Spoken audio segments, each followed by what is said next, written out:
My beautiful people, welcome back to my channel. मैं हूँ रश्मि और आप देख रहे हैं रश्मि सिंह ब्लॉग्स। तो गाइस, कैसे हैं आप सभी?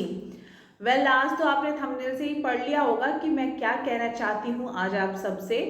मैं भी कुछ बताना चाहती हूँ अपने बारे में। बहुत लोगों के कमेंट्स आते हैं ना कि आप बहुत स्ट्रांग हो, बहुत पॉजिटिव हो। हालांकि हाँ, मैंने इन सारी चीज़ों से जो बहुत पॉजिटिवली लड़ाई की और मैं आप सबके सामने हूँ आज। तो हर कोई जो है इन सिचुएशंस को फेस नहीं कर पाता है। तो मैं काफ़ी टाइम से ये सोच रही थी कि मैं भी बताऊं कि हाँ, पॉजिटिव आपको होना चाहिए, सिचुएशंस चाहे कुछ भी हो। तो जैसा कि मैंने लास्ट व्लॉग डाला था, आप सबको पता है, मैंने जब बताया था कि किसी के डेथ के बारे में, और मैंने एक्सपेक्ट किया था ये सारी चीज़ें कि यहाँ से नेगेटिव कमेंट्स ज़रूर मुझे आएंगे, और आए भी नेगेटिव कमेंट्स। तो गाइज, अगर वो वीडियो मैंने डाला है तो आप लोग पूरे अगर वीडियो को नहीं देखते तो प्लीज़ वीडियो को देखिए, मैं उसमें क्या कहना चाह रही थी और क्या नहीं कहना चाह रही थी। एंड थैंक यू ऑल जिस लोगों ने मुझे सपोर्ट किया वहाँ पे। Thank you, love you so much people, क्योंकि आप लोग हो तो हम लोग हैं यहाँ पे और हमें आगे मोटिवेशंस मिलती रहती हैं वीडियोस डालने की। और आप सभी जैसा जानते हैं कि मैं हर एक चीज़ अपने बारे में अपडेट करती रहती हूँ आप सभी को, और ऐसी चीज़ें जो हेल्पफुल रहे आप सबके लिए। तो इसीलिए गाइज मैंने व्लॉगिंग स्टार्ट की थी यूट्यूब पे।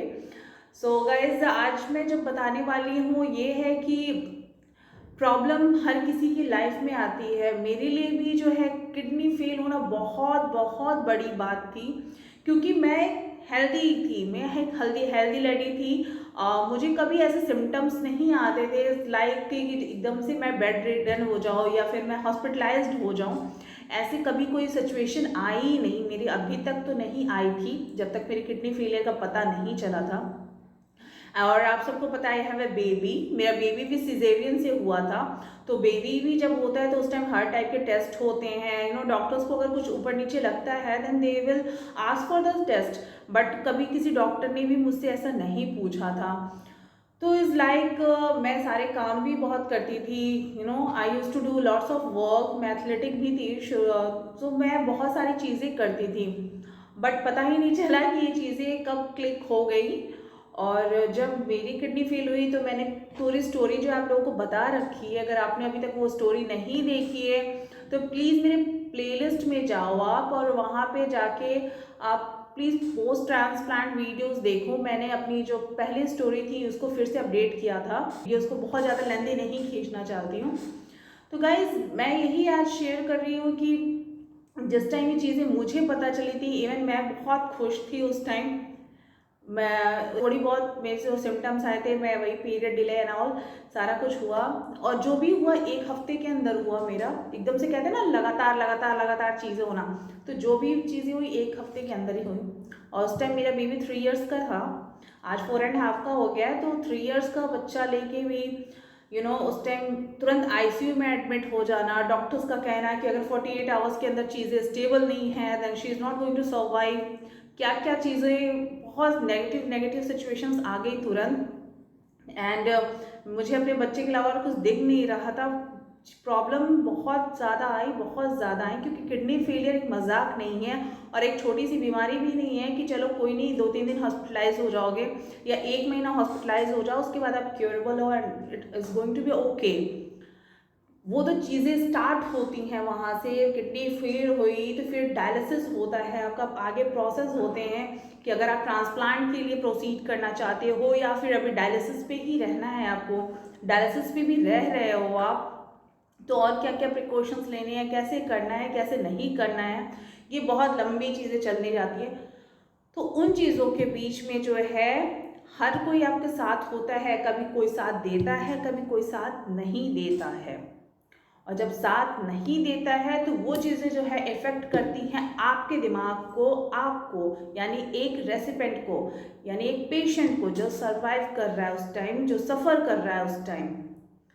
तो गाइज, मुझे भी जब स्टार्टिंग में ये हुआ था, जब मेरी किडनी फेल हो गई थी, तो मैं सेकंड डे से ही सबसे पहले जब लोग मुझसे पूछते हैं कि आप इतने पॉजिटिव कैसे रहते हो, आपको देख के लगता नहीं है कि आप एक पेशेंट रहे हो, आपको अभी भी आपका ट्रांसप्लांट हो गया है and you are facing it very normally. तो मेरा बस ये था कि मैंने सेकंड डे से ही एक्सेप्ट कर लिया था कि ये चीज़ हो गई है मेरे साथ, ठीक है, ये चीज़ हो गई है मेरे साथ, एंड नाउ व्हाट, अब इसका मुझे सोल्यूशन निकालना है, उस चीज़ को बैठ के रोना नहीं है। मैं देखती हूँ नॉर्मली बहुत से लोग होते हैं जिनको छोटी सी भी प्रॉब्लम होती है ना, they will make like, even उनका फेस से ही पता चल जाता है, देखो जैसे उनको कितनी प्रॉब्लम है, कितने दर्द है। मुझे अभी भी प्रॉब्लम्स होती हैं, लाइक मैं किचन में काम करती रहती हूँ कंटिन्यू, तो मुझे बैक पेन भी बहुत ज़्यादा होने लगते हैं कभी खड़े खड़े। बट कभी भी आप मुझसे मिलो एंड ऑल, उस टाइम भी अगर कोई सामने रहता है तो उसको देख के ये नहीं लगता है कि हाँ मुझे वो प्रॉब्लम है, क्योंकि मुझे बहुत ज़्यादा प्रॉब्लम्स को दिखाने नहीं आता है। ऐसा लगता है अगर चीज़ें मैं कंट्रोल कर सकती हूँ, एंड तब तक मैं ईजिली कंट्रोल करती हूँ। और हर चीज़ को अगर आप दुख बना के उसके ऊपर रोते हो तभी सॉल्यूशंस नहीं निकल के आएंगे। तो सबसे पहली चीज़ मैं यही कहना चाहूँगी आप सबसे कि प्लीज़ ट्राई टू एक्सेप्ट करिए जो भी चीज़ें आपके साथ हो रही हैं या होने वाली हैं। और सबसे इम्पॉर्टेंट यहाँ पे जो चीज़ है वो है आपका माइंड। आप अपने माइंड को जैसा बताओगे वो आपकी बॉडी को भी, आपको फिजिकली, आपको मेंटली, आपको हर चीज़ में जो है ना वो वैसा ही करता जाएगा। और ये मैं गारंटी के साथ कहती हूँ। मेरे पास भी सिचुएशंस ऐसे नहीं थी, हम भी मिडिल क्लास बिलोंग करते हैं। अचानक से जब ये डिसाइड हो गया था उसी टाइम कि हम डायलिसिस पे इसको पूरे टाइम नहीं रखने वाले। आपको पता है मेरे लॉस ने डिसीजन ले लिया था, क्योंकि मेरा बेबी है और हम यंग हैं। अधिकतर लोग यंग लोग यही प्रेफर करते हैं कि वो ट्रांसप्लांट के लिए ही जाए। तो उस टाइम मैंने जब ट्रांसप्लांट वर्ड भी सुना ना, वो मेरे लिए बहुत बड़ी बात थी कि ओ माई गॉड, मेरा ट्रांसप्लांट होने वाला है। लाइक कि अब मेरी बॉडी को जो है किसी और की बॉडी को ऑर्गन की ज़रूरत पड़ रही है अपनी लाइफ जीने के लिए। तो ये बहुत बड़ी चीज़ थी, बट इट्स ओके। मुझे पता था कि ये सोल्यूशन इसका है। तो मुझसे जब लोग विजिट भी करने आते थे, हॉस्पिटल में मिलने आते थे, ऑब्वियस बात है उस दिन जब पता चलता है तो सारे लोग आते हैं मिलने ना, वो लोग मुझे रोते थे देख के, बट शायद किसी ने मुझे रोता हुआ नहीं देखा उस टाइम। इवन मेरे पेरेंट्स आए थे। आप समझ सकते हो जब माँ बाप आते हैं तो ऑब्वियस बात है बच्चे रोते हैं। और मैं सबसे छोटी हूँ अपनी फैमिली में, तो इट्स लाइक मैं अपने लॉज में भी सबसे छोटी हूँ, एंड अपने मायके में भी सबसे छोटी हूँ। मेरे मम्मा पापा आए एंड मम्मा स्टार्टेड क्राइंग, वो रोने लगी। बट मैं उनको कंसोल कर रही हूँ कि कुछ नहीं हुआ है, I am okay, it's okay, कुछ नहीं हुआ है मुझे। And they were surprise to see me कि यार ये इतनी स्ट्रॉन्ग कैसे हो गई है। और तो आधा तो आपको सिचुएशन जो है ना, सिचुएशन आपको स्ट्रॉन्ग बनाता है। तो ऐसा नहीं कि मुझे किसी ने कभी नेगेटिव कमेंट्स नहीं किए।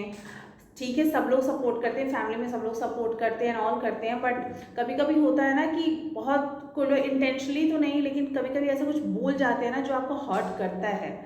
तो आप मैं बता रही कि मुझे ना एक्सरसाइज वगैरह करना बहुत पसंद है। शुरू से मुझे पर्सनैलिटी किसी की ज़्यादा अच्छी लगती है, किसी की ब्यूटी से ज़्यादा।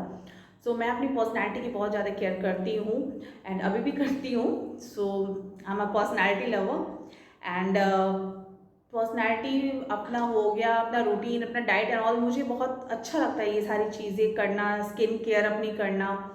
सो ये तो शौक है। And yes, before my baby I use to do job. मैं जॉब करती थी डिजिटल मार्केटिंग में, एंड आफ्टर दैट बेबी हुआ तो मैंने अपने बेबी को टाइम दिया। लाइक 3 इयर्स तक मैं वही टाइम था, मैं उसको टाइम दिया, क्योंकि मुझे वो पीरियड अपने बच्चे के लिए रखना था।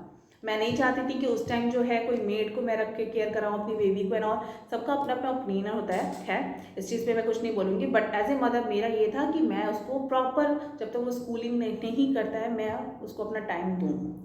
और अब जब वो टाइम आ गया था कि मैं जब है अब जॉब के लिए देखने लगी थी, क्योंकि उसका 3 ईयर कंप्लीट हो गया था एंड स्कूल भी उसको हमने ज्वाइन कराने के लिए सोच रहे थे, और उसी टाइम ये सारी चीज़ें मेरे साथ हो गई। तो मुझे वो चीज़ मौका ही नहीं मिला दोबारा कि फिर मैं जॉब करने जाऊँ, क्योंकि उसके बाद से अभी तक पता है कि अभी हम जॉब नहीं कर रहे हैं। तो बहुत बहुत सारे रिलेटिव्स होते हैं, बहुत सारे लोग भी होते हैं आपके फैमिली में भी, जो लोग यूज्ड टू से दैट कि इनको तो बड़ा एक्सरसाइज का शौक था, अब तो कर ले एक्सरसाइज, या फिर इनको तो बड़ी नौकरी की शौक थी, अब कर ले नौकरी। People use to comment to me like this.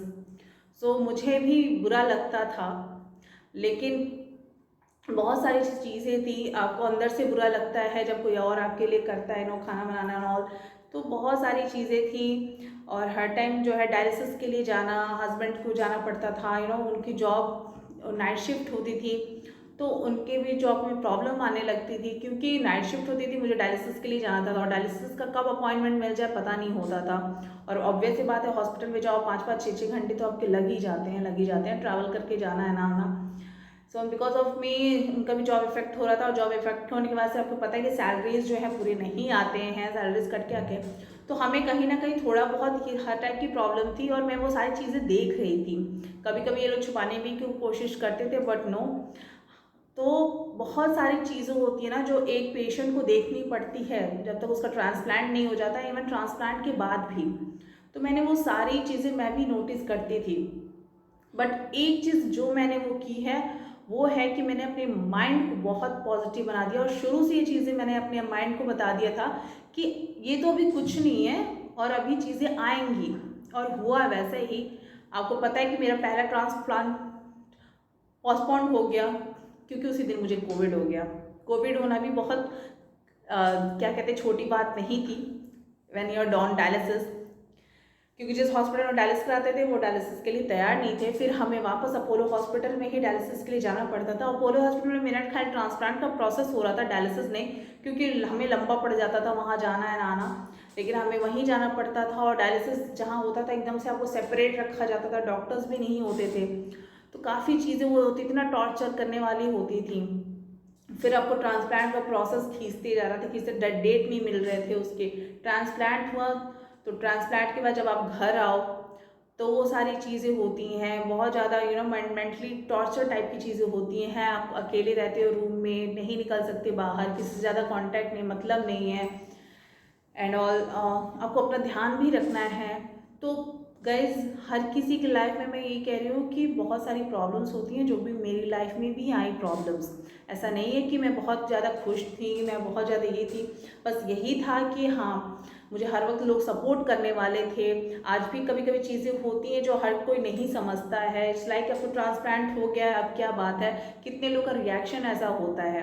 आज आपको थोड़ा सा कभी कुछ पेन हुआ इतना, तो हमेशा अगर आप ये सोचोगे कि लोग आपको इमोशनली सपोर्ट भी करने आएंगे, तो ऐसा नहीं होता है। आपको खुद अपनी केयर करनी है, आपको खुद अब स्ट्रांग बन के रहना है। और स्पेशली मैं लेडीज़ की बात करूँगी क्योंकि मैं समझ सकती हूँ चीज़ें कैसी होती हैं घरों में। सो गाइज मैं स्पेशली ये वीडियो जो है इसीलिए आज बनाने आई थी यहाँ पे, क्योंकि मैं आप सबसे यही कहना चाहती हूँ, प्लीज़ अपने आप को स्ट्रांग बना के रखना, अपने आप को तैयार करके रखना कि ये चीज़ें तो होंगी ही होंगी आपके साथ, चाहे कुछ भी कहो, चाहे कोई भी अपना से अपना भी हो, आपका कभी ना कभी कुछ ऐसी बातें निकलेंगी उनके मुंह से जो आपको बुरी लगेंगी। तो उन बातों के चलते, उन सारे प्रॉब्लम्स के चलते अपने आप को प्रॉब्लम मत करो, अपने आप को सर्वाइव मत कर, अच्छे से रहो, खुश होके रहो, चेयरअप होके रहो। कोई बात नहीं है, प्रॉब्लम्स प्रॉब्लम्स प्रॉब्लम्स आगे भी और प्रॉब्लम्स आएंगी, ज़रूर नहीं आज ट्रांसप्लांट हो गया मेरा तो I am happy and all, yes obviously I am happy, but problems थोड़ी बहुत आती ही हैं जो आज। तो इन सब को लेके अगर मैं अभी से एकदम से सोचने लगूँ, अभी कितने लोग का होता है कि ट्रांसप्लांट हुआ नहीं, कि लोग ये बोलते हैं कि मेरी किडनी कितने तक चलेगी, कब तक मेरी किडनी नई किडनी जो है सर्वाइव करेगी।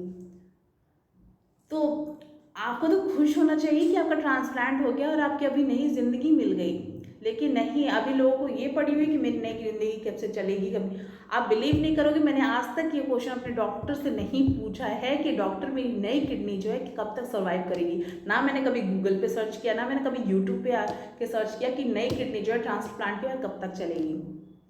यार जो हमारी किडनी थी वो तो फेल हो गई, हमें तो पता भी नहीं था वो फेल हो गई, तो यहाँ तो किसी और की किडनी लगी है, तो आप इतनी उम्मीद लगा के क्यों मतलब वो कर रहे हो। बस शुक्र मनाओ कि आपको अब इसका ना जो है बहुत अच्छे से ध्यान रखना है, और इतने अच्छे से ध्यान रखना है ताकि ये आपकी किडनी जो थी ना, उस किडनी से भी ये दुगनी चली जाए। तो बस यही सारी चीज़ें हैं। कितने लोग, जब मैंने लास्ट वीडियो डाला था तो उसमें भी ये था कि मैं ट्रांसप्लांट नहीं कराऊंगी अब, मुझे इसीलिए डर लगता है ट्रांसप्लांट से। क्यों डर लगता है आपको ट्रांसप्लांट से? मैं भी तो आज आप लोग के सामने हूँ, रेसिपेंट हूँ, बैठी हूँ, वही हूँ, बातें कर रही हूँ आप सबसे। क्यों आपको डर लग रहा है ट्रांसप्लांट से? मैंने गाइस इसके एडवांटेजेस और डिसएडवांटेजेस भी बता रखे हैं। तो ट्रांसप्लांट से डरिए मत। ट्रांसप्लांट जो है किडनी फेलियर का ही सलूशन है, जिसमें जो है आप अपनी लाइफ फ्रीली जी सकते हो। थोड़ा सा प्रिकॉशन ही तो करना है गाइस, केयर ही तो करना है, जैसे आप कोविड के टाइम में कर रहे हो। अभी भी कोविड है ही है, जो प्रिकॉशंस ले रहे हो उस टाइम में करना है अपनी। बस एक लाइफ टाइम दवाइयाँ ही तो चल रही हैं आपकी। इन्फेक्शंस जो है कुछ महीने तक ज़्यादा होने के चांसेस होते हैं, जैसे मैंने आपको बताया था 3 मंथ तक, और उसके बाद से ये आपके ऊपर डिपेंड करता है, आप जो खा रहे हो, आप जो पी रहे हो, वो सारी चीज़ें आपके ऊपर हैं। तो ट्रांसप्लांट से डरिए मत, मैं इतना ही कहना चाहूँगी आप सबसे। ट्रांसप्लांट अगर आपका हो रहा है तो आप बहुत लकी हो कि आपका ट्रांसप्लांट हो रहा है, वरना लोगों की कतार लगी पड़ी है सिर्फ और सिर्फ डोनर के लिए। उनको डोनर नहीं मिल रहे थे उनको, और इसीलिए उनको ट्रांसप्लांट नहीं हो रहा है। तो इस बात को आप समझिए। तो जैसे मैंने कहा, हर एक चीज़ सिचुएशन को एक्सेप्ट करना सीखिए। और प्लीज़, मैं जो आज आप सबके सामने यहाँ बैठी हुई, ये मेरी पॉजिटिविटी का ही रीज़न है। मैं यूट्यूब पे सिर्फ इसीलिए आई क्योंकि मैं अपने आप को मोटिवेट करना चाहती थी, मैं अपना माइंड डाइवर्ट करना चाहती थी। लोगों ने तो मेरा यहाँ तक भी पीछा नहीं छोड़ा। जब मैंने व्लॉगिंग स्टार्ट की तो बहुत सारे लोगों ने बातें करने लगे कि अब ये वीडियो बनाएंगी यूट्यूब पे एंड ऑल, पैसे कमाएंगी। बट उन सारे लोगों की बातों ने मुझे इफेक्ट नहीं किया। मैं आज के टाइम में भी वीडियोस बनाती हूँ और आराम से बनाती हूँ, मुझे कोई प्रॉब्लम नहीं होती है। दुनिया में जिसको जो पसंद है वो काम कर रहा है, तो इसमें आपको आपत्ति क्यों है कि अगर वो काम कर रहा है अपना, कोई बेकार काम नहीं कर रहा है, अगर कर भी रहा है तो वो अपना कर रहा है, आपको क्या ज़रूरत है चिंता करने की? तो गाइस, दुनिया में ना बहुत ऐसे लोग हैं, दुनिया की बात छोड़ के आपके आसपास, आपके सोसाइटी में, आपके घर में, हर जगह ऐसे टाइप के लोग मिलेंगे। आप विश्वास नहीं करेंगे, मैं सोसाइटी में ही गई थी पार्क में नीचे अपने बच्चे को लेके। यूजुअली उसके बाबा लेके जाते हैं। जब टाइम मैं गई थी लेके, तो कुछ आंटीज़ वहाँ थी एंड ऑल, वो बात कर रही थी। वो मेरे बच्चे को हमेशा देखती थी, तो आज उन्होंने पहली बार मुझे देखा था and they were asking like, आप उसकी मम्मा हैं? देन आई सेड यस, तो आप क्यों नहीं आते? तो मैं ये चीज़ें छिपाती नहीं, मैंने कहा क्योंकि मेरा ट्रांसप्लांट हुआ था इसलिए मैं नहीं आती थी। ट्रांसप्लांट किस चीज़ का ट्रांसप्लांट हुआ था? Their reaction was like that. मैंने कहा किडनी का। तो मुझे लगा वो शायद थोड़ा सा सिंपैथी टाइप का दिखाएंगे, बट उनका क्या था कि आपके ससुराल वाले ने आपको रखा अपने पास। देन आई यूज्ड टू से हाँ बिल्कुल। एंड तो उन्होंने क्या बोला कि अगर मेरी बहू होती तो मैं अपने बेटे की दूसरी शादी कर देती। एंड दैट वो आंटी जो है सोसाइटी में भजन कीर्तन करवाती है, बहुत ज़्यादा भगवान का हिल रहती है। उस औरत ने ऐसी बातें कही, तो मेरा वहाँ पे सिंपली ना मैं गुस्सा हुई, ना मुझे सैड होना आया, मुझे सिर्फ हंसना आया। और मैंने हंस के बस एक ही बात कही आंटी से, आंटी जी प्लीज़ अपना ध्यान रखिएगा ज़रा, क्योंकि आपकी एज हो रही है, कहीं अंकल जो है दूसरी शादी ना कर ले। सो शी वॉज लाइक, वहाँ जितने भी लोग थे हंसने लगे थे। और जब वो आंटी चली गई तो उनके साथ में जो लोग उनके फ्रेंड्स वगैरह थे ना, वो लोग जो है उस आंटी को पीछे से बोल रहे हैं कि वो ऐसी ही है, वो she they are where supporting me actually. तो मैं सरप्राइज थी काफ़ी ये चीज़ देख के। तो गाइज, ऐसे ना लोग बहुत मिलेंगे, बहुत। और मैं कभी भी कोई चीज़ छिपाती नहीं। अगर कोई पूछता है कि आपने हमेशा देखा होगा कि मैं अपने गले में ज़्यादा कुछ पहनती नहीं हूँ, यहाँ पे बहुत सारे लोग पूछते रहते हैं ये क्या है तुम्हारा, ये क्या है। जब मैं बताती हूँ डायलिसिस मेरा होता था, तो अरे दे यूज्ड टू से लाइक, ऐसा उन्हें लगता है कि पता नहीं करंट सा लग गया है, एंड उनका रिएक्शन देखने लायक होता है। सो वो चीज़ें तो हमारे साथ हो रही हैं ना, वो चीज़ें हम इवन सफ़र कर चुके हैं उन सारी चीज़ों से, और अच्छे से किया, फेस किया, बिल्कुल नॉर्मली किया। तो कभी कभी लोग जो है ना रिएक्शंस इतना देते हैं कि उनके रिएक्शंस को देख के हम सरप्राइज हो जाते हैं कि रियली जिसके साथ बीता वो तो इतना रिएक्ट ही नहीं किया, तो अगला उसको देख के इतना रिएक्ट करता है। तो वही है चीज़ें, मेरे साथ भी बहुत सारी ऐसी चीज़ें आई थी गाइज, लेकिन मैंने बिल्कुल भी इन सारी चीज़ों को यहाँ अपने बिल्कुल भी घुसने नहीं दिया। इधर से सुना और इधर से निकाला। So yes, today I am happy and still I am sitting in front of you all. जैसे यूट्यूब पे भी हम व्लॉगिंग करते हैं, जब वीडियोस डालते हैं तो नेगेटिव कमेंट्स करने वाले तो करते ही हैं, चाहे आप कितनी भी अच्छी वीडियो डालो, तब उनके चलते हम वीडियोस बनाना तो बंद नहीं कर सकते, क्योंकि हमें पता है कि कुछ लोग हैं जो अच्छे लोग हैं, ऑब्वियस बात है आपकी वीडियोस देखेंगे और आपको ज़रूर सपोर्ट करेंगे। तो गाइस, ये मेरा जो वीडियो था आज का ही था। मैं नेक्स्ट वीडियो वही बनाने वाली हूँ जो आप सबको बेसब्री से इंतज़ार है एकने के लिए। तो गाइस, मैं एकने के 2 वीडियो बनाऊंगी, तो आप ज़रूर से ज़रूर उसको देखना भूलना मत। और प्लीज़ आज मुझे कमेंट करके ज़रूर बताना कि आप लोग की क्या थिंकिंग है जब आपकी किडनी फेल हो जाती है, या फिर जब कोई भी प्रॉब्लम आती है आपकी लाइफ में, तो आप उन चीज़ों को कैसे फेस करते हैं, और आज की मेरी ये स्टोरी आपको कैसी लगी सुन के। और इसीलिए मैं कहती हूँ कि मेरे किडनी फेलियर ने मुझे वीक नहीं, मुझे और स्ट्रांग बना दिया है। आज इतना स्ट्रांग बना दिया कि मैं दुनिया के सामने ये सारी चीज़ें जो है आराम से कहती हूँ, मैं हर किसी को जो है फेस करती हूँ आराम से, मुझे कोई प्रॉब्लम नहीं होती है। So yes, a positive mind can win anything. So guys, thank you all जो भी लोग सपोर्ट करते हैं मुझे यहाँ पे, thank you so much, love you all. Please अपना ध्यान रखिए,